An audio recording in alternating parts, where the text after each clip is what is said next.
So my topic is successfully managing clinging, dependent, attention-seeking children. Do any of you have any kids like that?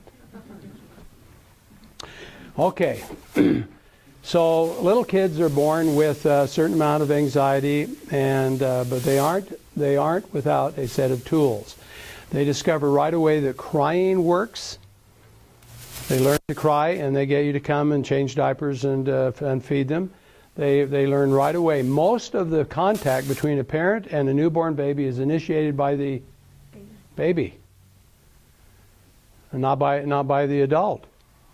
And what happens is that the children are learning, see how to, just for their own survival's sake, how to manage the people in their lives so that they can get their emotional needs filled or fed or something else.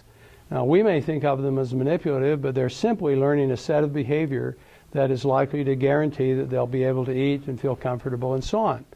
Now what happens is that you change the diaper or you feed them and they feel better. And then they form an interesting conclusion that often lasts a lifetime.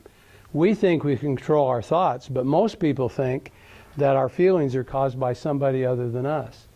And where that comes from is you change a baby's diaper and they feel better, they conclude that it's you causing them to feel better.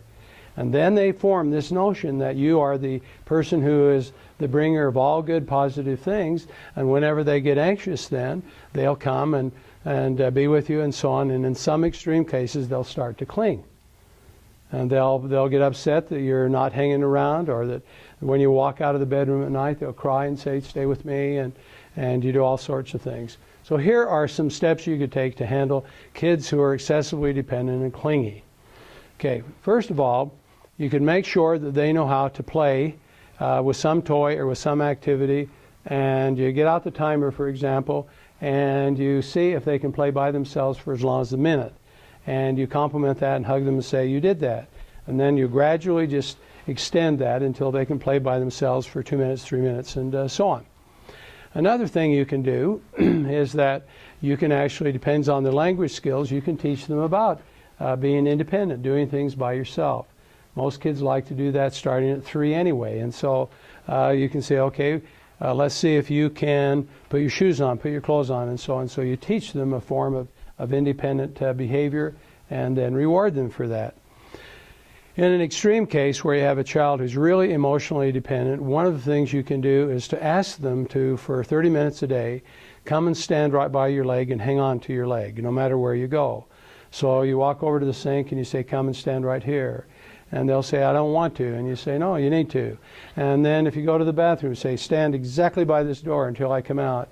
And you say, "I want you to have your hand on me all the time." And after a while they say, I don't like this. And you say, "Well, you need to," and so on. And until they say, "Please don't," and so on. And then you say, "Well, okay." And then you watch what they do and see, and they'll take themselves away from you just because it's too close. Now, in addition to that, if you have a clingy child, you have to be willing to recognize that they have an unfilled emotional bucket. That's why they're doing this. So take a look around and see how much physical affection, how much conversation, and so on is available to the child. See that is not a function of the child's persistent demand. You actually go and hug and so on, so that you're filling the emotional bucket at the same time you're making clinging, see, kind of a negative kind of experience for them.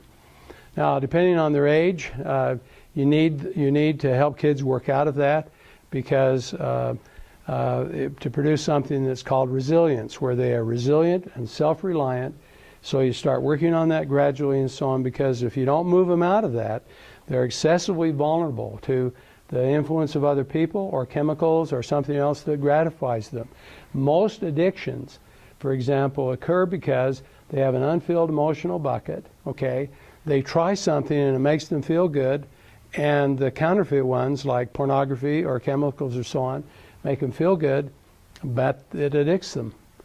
And so then lastly, you have to develop kind of a strategy that says, I'm going to fill the emotional needs, and here's how you do that. And so you teach them forms of behavior that will let them feel happy. So you teach them how to express gratitude, doing things for other people, doing things with other people, playing happily in a cooperative way, So you teach those forms of behavior and give them good alternative ways to satisfy themselves.